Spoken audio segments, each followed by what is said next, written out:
तर आमचे ज्ञानोबा म्हणतात हे सगळं माझं आहे आणि या सगळ्याला चालवणारा माझा आहे. हे जेव्हा आत्मसात होतं तेव्हा माणसाची मती स्थिर राहते, मन स्थिर राहतं. ऐसी मती ज्याची स्थिर. मग ही स्थिरता ज्याला प्राप्त झाली ही कशाने झाली? तेने मुक्तीचारी साधी आल्या. आता हा पहिलं चरण म्हणजे भूतकाळ आहे. साधी आल्या, साधून झाल्यात. आम्ही त्याचा विचार करायचा नाहीये, साधी आल्या. आता आमच्यासाठी काय तर आसोनी संसारी. आम्ही एवढे वेद महर्षी नाही आहेत, आम्ही एवढे तपस्वी नाही आहेत, योगी नाही आहेत. नव्हे नव्हे दासत्व पत्करावं एवढी सुद्धा आमची पात्रता आहे की नाही आम्हाला ज्ञात नाहीये. मग आमची अवस्था ही साध्या संसारिक कर्मधारक माणसासारखी आहे. तर आमच्यासाठी ज्ञानोबराय काय आहे?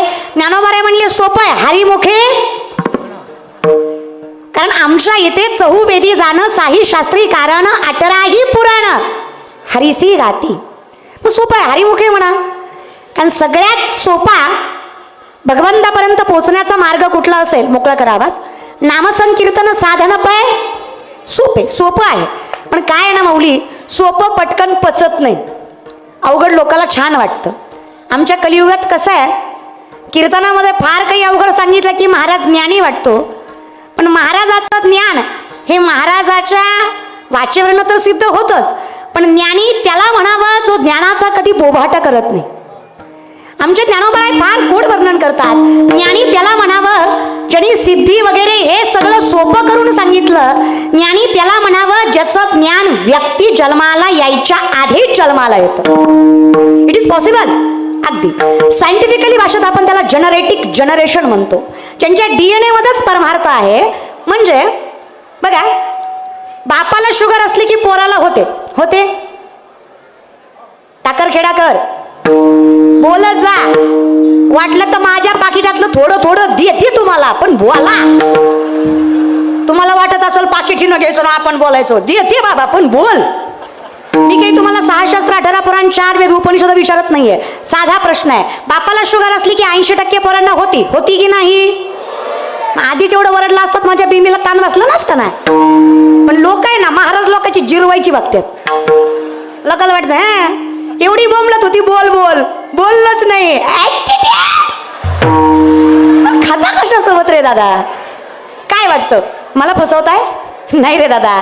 आपलं कसं आहे माहितीये का, एक पोरगा एसटीत चढला, खाली उतरला आणि मोठ्या मोठ्यानं हसायला लागला. शेजारच्याने विचारलं का रे हसतो? म्हणला कंडक्टरला फसायला. तर म्हणलं कस काय? मग म्हणला तिकीट काढलं आणि गेलंच नाही. कळलं त्यालाच कळलं महाराज का. नाही तुम्ही सांगा मायबाप, आवाज मोकळा करा. म्हणजे हा खेचतोय, आवाज पुढे बाहेर येतोय पण खेचायला लागला आवाज. ट्रबल द्या, गेन द्या, आवाज मोकळा ठेवा. विठाल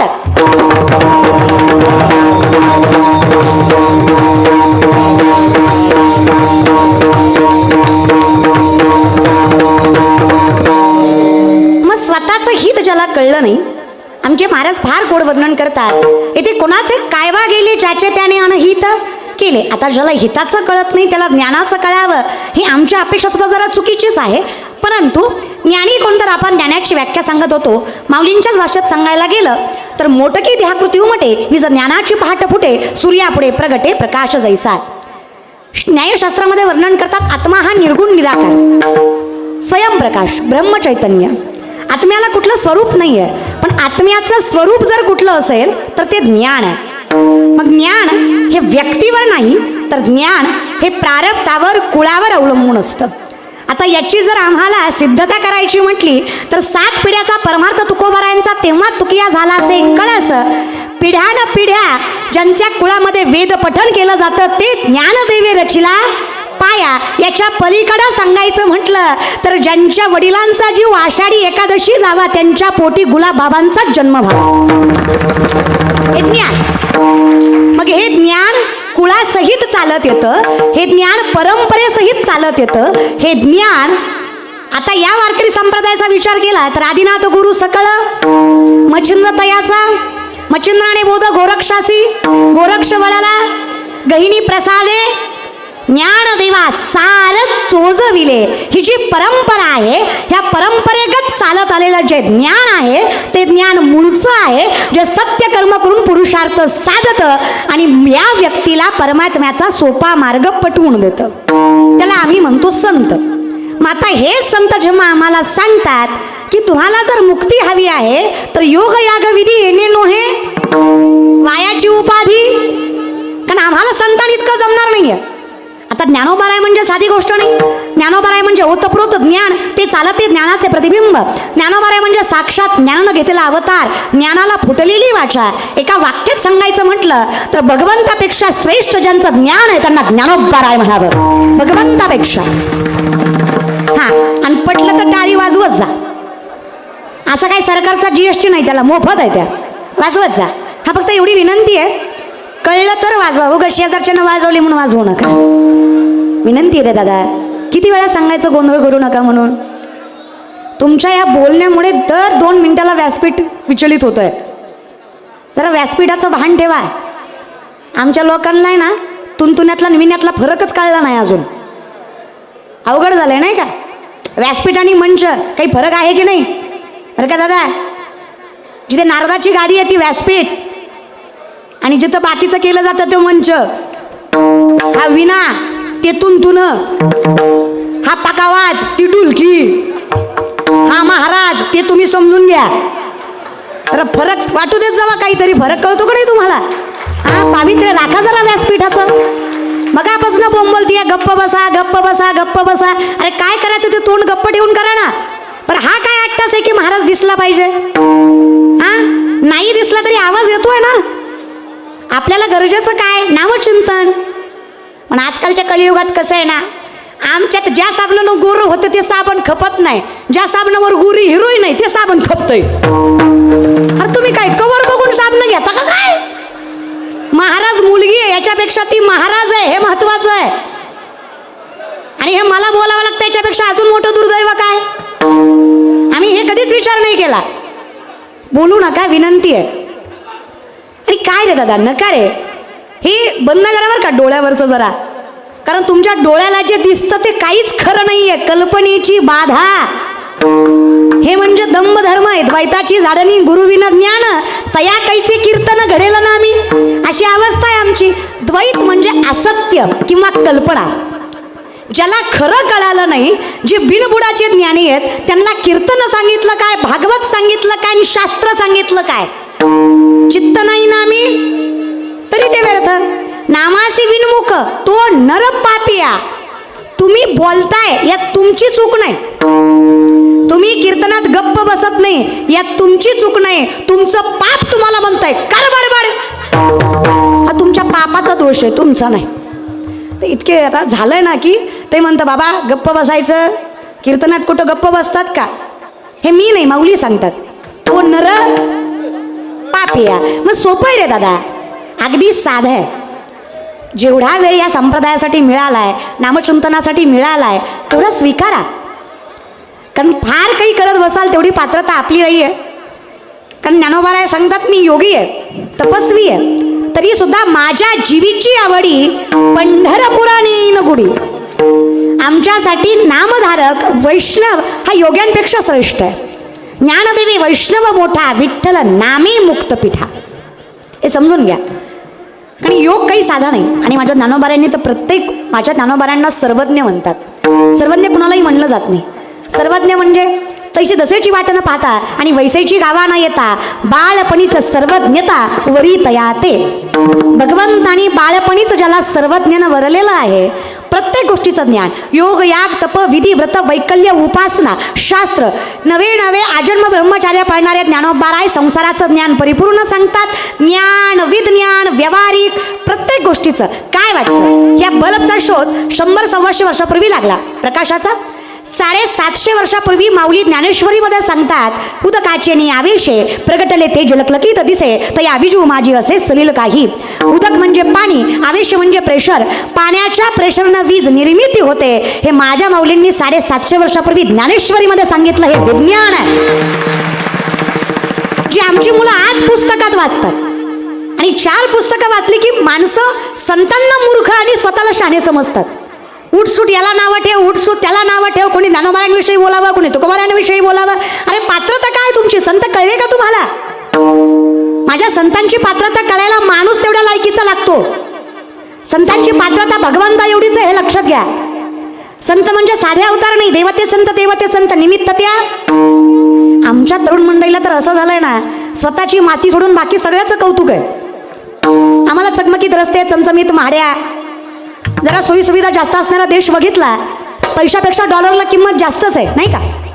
पण ही कशामुळे याचा विचार केलाय का? सगळ्यात जास्त ज्ञान जर कुठं आहे तर भारतात आहे. ह्याची सिद्धता देऊ शकतो.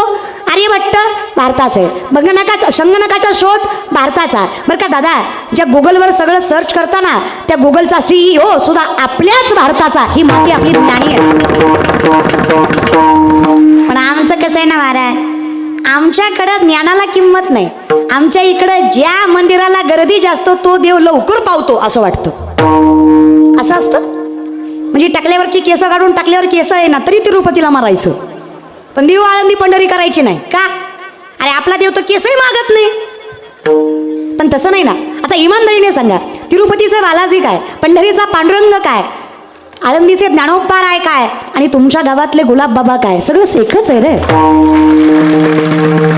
विनाकारण म्हणजे हे श्रेष्ठ ते कनिष्ठ असं आम्ही म्हणायचं नाही किंवा म्हणायचंही नाही. इथे सगळं एक आहे. पण आम्ही इतका भेद केलाय ना दादा, परमार्थन देव आम्हाला कधी कळलाच नाही. आमच्यात कसं आहे, महाराज फॉर्च्युनर मध्ये आला तर हुशार आहे, रिक्षात आला तर मूर्ख. पेटवा मग एक कडनं. आलंय अवघड आहे तुमचं. पोरगी वरातीत नाचली, सुशिक्षित, कीर्तनात नाचली, नालायक. अरे वा, मानलं पाहिजे का तुमच्या डोळ्याला? का रे, जी वरातीत नाचते it is free minded, high class. आणि जी कीर्तनात नाचते it is uneducated, unprofessional, unclass, lower class, third class. म्हणजे तुमचं कसं आहे, ज्याला मटण चावना त्यानं माळ घातली त्यो महाराज, आणि आम्ही कोण? पोतराज. आम्ही जन्माल्यापासून घातल्या ना. सगळं करून भागले, देवपूजाला लागले, त्यांच्या चरणावर मस्तक ठेवटी उभी हजार तुम्ही. पण शिकलेले मायबाप आहेत तुम्ही. महाराज लोकांच्या पाया पडून लेकरू होतं हे मान्य आहे तुम्हाला? कुठल्या जगात जगता रे? आता इमानदारीने सांगा दादा, महाराज लोकांच्या पाया पडून लेकरं झाली असती, लग्न काय बॉम्बलाई केली असती का? कळलं त्यालाच कळलं. भाषा माझी नाही रे. 900 कन्यापुत्र होती तरी का करणे लागे पती? वेडे आहेत का? अहो ज्ञान कळलंच नाही. ज्ञानोबा सांगतात, ज्याला परमात्मा कळला ना त्याला माहीत आहे, या ज्ञान भक्ती सहज भक्तू एक वटला आमज तोची मीही केवळ तुझं श्रुत ही आहे. त्याला माहीत आहे मी कोण आहे, आणि ज्याला कळावं की मी कोण आहे तो फांद्यात पडत, तो अगदी साधं हरिमुखे, अगदी साधं. न लगती सायास जावे सुखे येतो घरा, ठाईच बैसोनी आवडी अनंत. अरे म्हणून सांगतोय द्वारकेचा राणा. आता प्रश्न असायच्या, पांडवाला घर नाही, जे पांडवच वनवासी, देव राहिला कुठं? पांडवाला घर आहे, वनवासी आहेत पांडव, मग देव कुठल्या घरात राहिला? या पहिल्या चरणाकडे. देव राहिला कुठल्या घरात? तर देवाला राहायला जागा लागत नाही. देव जिथे राहतो तेच माऊलींच्या भाषेत सर्वागटी राम देहा देही भरला घनदाट. देव राहतो कुठे? स्वभक्त चित्तरंजनम सदैव नंदनंदनम भजै व्रजै कमंडनम समस्त पाप खंड अनंग रंग सागर मनमामि कृष्णनागर मनोज गर्भ मोचनम विशाल लोल लोचन गोपवीत गोपिका मनमामि कृष्णनागर भजै व्रजै कमंडनम समस्त पाप खंड स्वभक्त चित्तरंजनम सदैव नंदनंदनम. कळलं काय? ढेकळं कळलं का? म्हणून माऊली म्हणले हरिमुखे माना. बरं का, या सगळ्याचा अर्थ एवढाच होता. मोकळा करा माऊली आवाज. बसे व्रजे कमंडनम समस्त पाप खंडन. अरे ना असा आवाज, काही हरकत नाही, कमी करू नका. स्वभक्त चित्तरंजनम सदैव नंदनंदनम असुणी संसारी जीवे वेगो करी वेदशास्त्र भारी पुण्याची गणना कोण करी. इथे भजै व्रजै कमंडनम समस्त पाप खंडनम मनोज गर्भ मोचनम विशाल लोल लोचन अनंग रंग सागर मनमामि कृष्णनागर. द्वारकेचा राणा कसा कुठे राहिला? स्वभक्त चित्तरंजनम. जो इथे त्याला इथे शोधायची गरज. तुका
कशाला तिने मुक्तीचारी साधल्या नकाच ना दादा.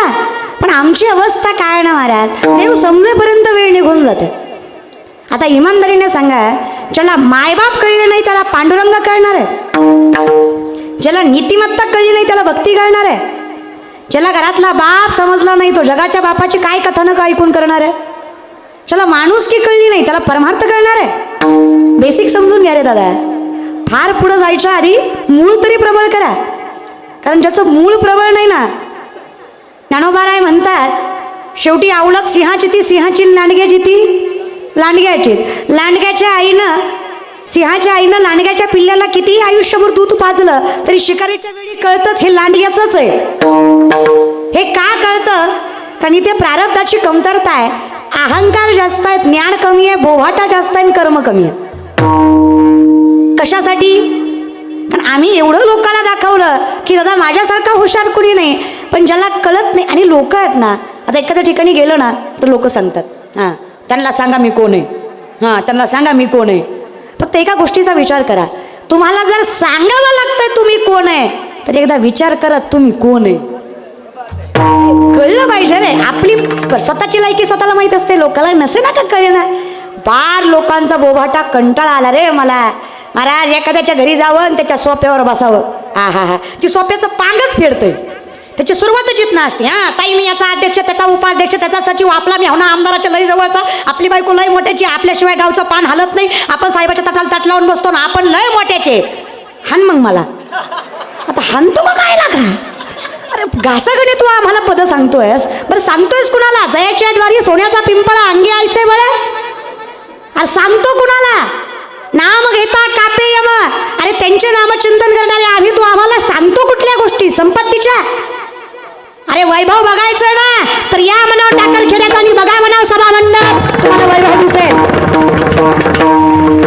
हे वैभव आहे, ही संपत्ती आहे, हे शास्त्र सांगतं. विपदो विपदो नेव संपदो नच संपदा विपदा विस्मन्न विष्णू संपन्न नारायण स्मृती.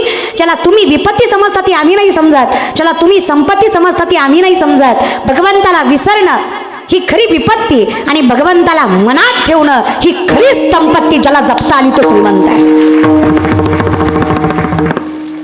पाठीमागचे तुम्हाला काय प्रॉब्लेम नाही? तुम्ही वाजवताय पण अगदी आमच्यावर उपकार करताय. हा घे चल, एवढे बोलली वे. हा घे घे. हे असं आहे लोकांचं. भावे विन भक्तीन भक्ती विन अनबळे विन शक्ती, भावे विन देव न कळे, गुरुविना अनुभव. लोक चुकतात. अरे लोकांचं कसं आहे ना, देव देव तर करायचं पण स्वार्थपोटी करायचं. कर्म बरोबर आहे पण वर्म चुकतं ना माऊली. आणि सोपे वर्म आम्हा सांगितले. अरे फार सोपं आहे ना, चुकली या वर्म. अरे तुम्ही किती महाराज व्हा, नागाच्या शेंड्यापासून टाकल्यापर्यंत गण लावला आणि बापाच्या कमरेत लाथा घातल्या, ह्याच्या बापाला देव भेटेल का? का रे पोरांनो, 10 दिवस गणपतीन बुडवताना बाबूराव आणि देव भेटला नाही, तू नाचत बुडवला का रे? हे काय ग माय, नवरात्राची उपासन दसऱ्या दिवशी बोकाड आणि आंबे पावली नाही, तुम्ही बोकडं हाणली. सोपं नाही हो महाराज, लय विचित्र लोक आहे. बरं देवाच्या नावाखाली पोट भरू नका ना दादा, स्वतःची काही गरजच नाही. आणि हे बघा, मांसाहार देवाच्या बाबतीत तर सोडा, पण मांसाहार कधीच युक्त नाही बघा. मंडळी, बहीण आहे म्हणून विचारते, 31 डिसेंबरच्या पार्ट्या हाणल्या असत्या का रे? लय नाही नाही म्हणू नका, तुमच्या तोंडाकडे बघून कळतं कोण खातं कोण पितं. नाही हाणल्या असत्या काय दादा. पण ही जीन्सवाली धोत्रावाल्याला लई अड्यात काढतात बरं आश्रम महाराज. ना ह्यांना बरं, ह्यांच्या जीन्सची बी धड नाही, ती बी मधून मधून फाटलेला ह्यांच्या डोक्यासारख्या महाराज. बरं, आहारावर बुद्धी चालते हे मान्य. आहारावर बुद्धी चालते, याला सिद्धता. युक्त आहार, युक्त आहार विहार, युक्त आहार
सार. मग आता काय करावं महाराज? आम्ही खातो त्याचा परिणाम आमच्या बुद्धीवर होतो हे संत सांगतात, हे आम्हाला मान्य आहे. मग आम्ही एक काम करतो, विचार करा, आपण जर खातो बरं का 31 डिसेंबरला बोकडं खाणारी मंडळी, गॅरंटी या बहिणीची अजून 4 वर्ष तुला बायको भेटणार नाही. ते म्हणताल माझं झालंय, तुझी 4 वर्ष नीट राहणार नाही. ते म्हणताल बायकोचा आणि बोकडाचा काय संबंध आहे? लक्ष देऊ नाही का? बोकड अशी जात आहे जे जन्मदाते आईवर 3 महिन्याच्या आत वाईट नजर टाकतं. बोकड अशी जात आहे ज्या आईनं जन्माला घातलाय त्या आईचा 3 महिन्याच्या आत भोग घेतं. आईवर नजर टाकणारी जनावर खाऊन, जात खाऊन बलात्कार वाढतील का कमी होतील? वासना वाढेल का कमी होईल? आणि मग मला सांगा शिकार करायचं का? आता टाळ्या सुद्धा त्यांनीच वाजवल्या जे खात नाहीत.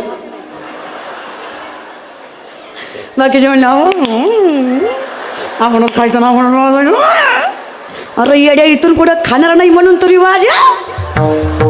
काय करावं रे तुम्हाला दादा? काय तरुण मंडळी पण बिघडली बघा. अरे आमच्या वयाची जी मुलं मुली आहेत ना, आता काय वाटतं?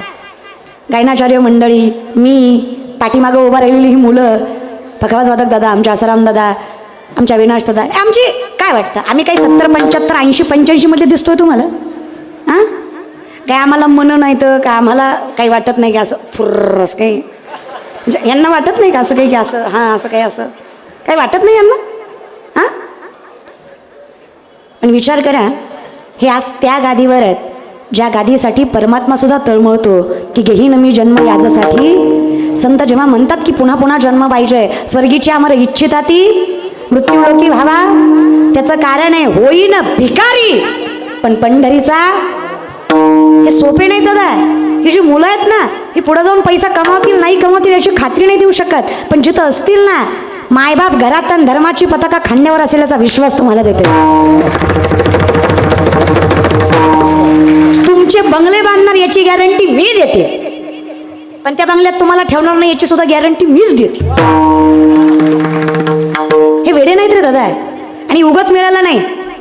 अरे आळंदीला गेलं ना, एका टाइमची मधुकरी मागायची, 30 दिवसभर पुरवायची. उद्या सकाळपर्यंत 30 पुरवायची असेल तर तेच चपात्या वाळवायच्या, पत्र्यावर टाकायच्या आणि साध्या बुकणीसोबत पाणी टाकून खायच्या. तेव्हा कुठे वैभव मिळतं? उगाच मिळत. पण आमच्या पोरांमध्ये कष्ट करायची दानतच नाहीये. आम्हाला वाटतं घरीच भेटावं सगळं. अरे दादा, लाचारी शिकलात तरी कुठून रे? कारण आपल्या मातीत तर लाचारी नाही बघा. आमच्याकडे लाचारी नावाची गोष्टच नाहीये. कधी इतिहास वाचा. छत्रपती शिवरायांच्या इतिहासातनं काय घ्यावं ना, तर 2 गोष्टी, स्वाभिमान आणि निष्ठा, जो इतिहास शिकवतो. पण आम्ही इतिहासातनं काय घेतलं? भांडणं, धर्मभेद, तंटा. तो त्या जातीचा, तो त्या जातीचा, शिवराय मराठ्याचे, आंबेडकर दलितांचे, सावित्रीबाई फुले माळे. हे शिकवलं कोणी? हे कोण शिकवतं तुम्हाला रे? हा, कर्माला पुरुषार्थाला धर्म जात नसते. ज्ञानाला कुठला धर्म नसतो, पुरुषार्थाला कुठली जात नसते. आणि आम्ही इतकं वाढवलंय ना दादा, इतका धर्मभेद चालू आहे ना, इतकी भांडणं चालू आहेत ना, आमची पोरं जीवानीशी मारतात हो. आणि तरुण मंडळी, बहीण आहे, कीर्तनातनं एवढं तरी घ्या, इथून पुढे झेंडे फक्त देवाचे आणि देशाचेच घेऊन फिरायचं, बाकी कशाचेच नाही. कारण ज्यांचे झेंडे घेऊन तुम्ही इलेक्शनच्या काळात फिरता ना, पुढच्या इलेक्शन पर्यंत त्यांचा झेंडा तोच राहील याची गॅरंटी नाही. मग कमीत कमी निष्ठावान माणसाच्या तरी चरणावर मस्तक ठेवा. लय बेकार आहे ती, क्वाटरीसाठी आणि कुंबडीसाठी साहेब साहेब साहेब साहेब भिकारी करा. पाया पडतो का साहेबाच्या, तळवे चाटतं का हे रे? अरे कुठल्या मातीत जन्माला माहित आहे का? कर्मवीर भाऊराव पाटील त्यांनी या शेतकऱ्यांच्या पोरांसाठी एक विद्यालय चालू केलं, शिवाजी महाविद्यालय. श्री शिवाजी महाविद्यालयामध्ये असा नियम होता, निशुल्क शिक्षण दिलं जात होतं. आणि ते शिक्षण देत असताना प्रत्येक गावातल्या त्या गावकऱ्यांनी त्या शिक्षणासाठी खर्च करण्यासाठी तयार राहायचं. म्हणजे बाई जर दळण दळत असेल तर तिनं सुद्धा मुठभर धान्य त्या कॉलेजसाठी बाजूला काढायचं आणि मग दळण दळायचं. मग त्या कर्मवीर भाऊराव पाटलांना एका श्रीमंत माणसाने मोठा धनादेश दिला, मोठा. मग कुणीतरी विचारलं, इतका मोठा धनादेश? म्हणे कॉलेजसाठी. कर्मवीर भाऊराव पाटलाने मनस्वी त्यांचे आभार मानले. आणि त्या माणसाने सांगितलं, भाऊराव इथून पुढे जेवढं लागेल कॉलेजसाठी मी द्यायला तयार आहे. जे लागेल ते, जसं लागेल तसं, ज्या परिस्थितीमध्ये लागेल तुम्ही हाक मारा, मी द्यायला तयार आहे. फक्त माझी एक अट आहे. काय? कॉलेजचं श्री छत्रपती शिवाजी महाराज नाव काढून माझ्या वडिलांचं नाव कॉलेजला द्या, मी पूर्ण कॉलेज सांभाळतो. कर्मवीर भाऊराव पाटील क्षणात म्हणले, तुम्ही म्हणलात तर माझ्या पुढचं बापाचं नाव बदलणार येईल, पण माझ्या कॉलेजचं शिवरायांचं नाव बदलणार नाही, तसली औलाद आपली नाही. पण आम्हाला कोण म्हणलं ना धर्म बदल, तुला सरपंच करतो, तरी आम्ही वाचत. आम्हाला जस्ट फॉर मनी रे, पैसा. देव प्रेम, देश धर्म प्रेम काही नाही. आणि आमच्या पिढीने तेच शिकलं पुढे. शेवटी काय, शुद्ध बीजा पोटी फळे. इमानदारीनं सांगा माय, आजच्या काळात जर लेकरू रडतंय, आई त्याच्या हातात हरिपाठ देते? होय का माय मावल्या? होय ग? होय ग टाकर खेड्याच्या बाया? होय ग मागच्या? हरिपाठ देता का ग? मग काय देतं ग माय? अजून तोंड घेऊन.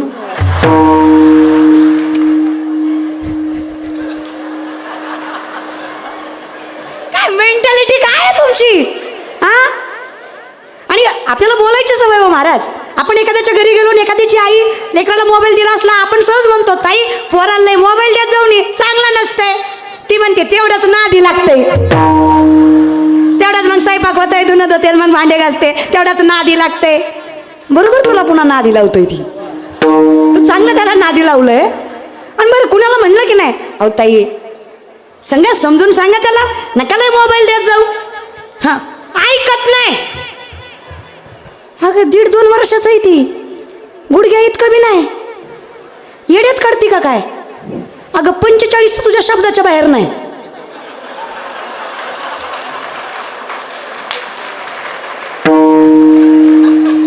आणि कुशाल महाराजाला म्हणते 1.5-2चं ऐकत नाही.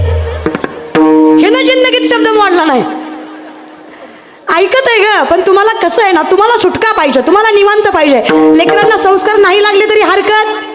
तुम्ही स्वतःला कमी समजू नका ग माय. The woman is an ideal manager. सगळ्यात मोठी व्यवस्थापक स्त्री आहे. मोठ्यातले मोठे उद्योजक सांगतात, जे आम्ही आजपर्यंत करू शकलो नाही, ती रोजची गृहिणी आपल्या घरामध्ये दररोज करते, जे आम्ही आजपर्यंत जमलो नाही आम्हाला. व्यवस्थापन. काय कौतुक करावं माझ्या आईच्या व्यवस्थापनाचं. अरे माझ्या महाराष्ट्रातल्या आईचं कौतुक आहे, मला तुमचं कौतुक आहे ग माय.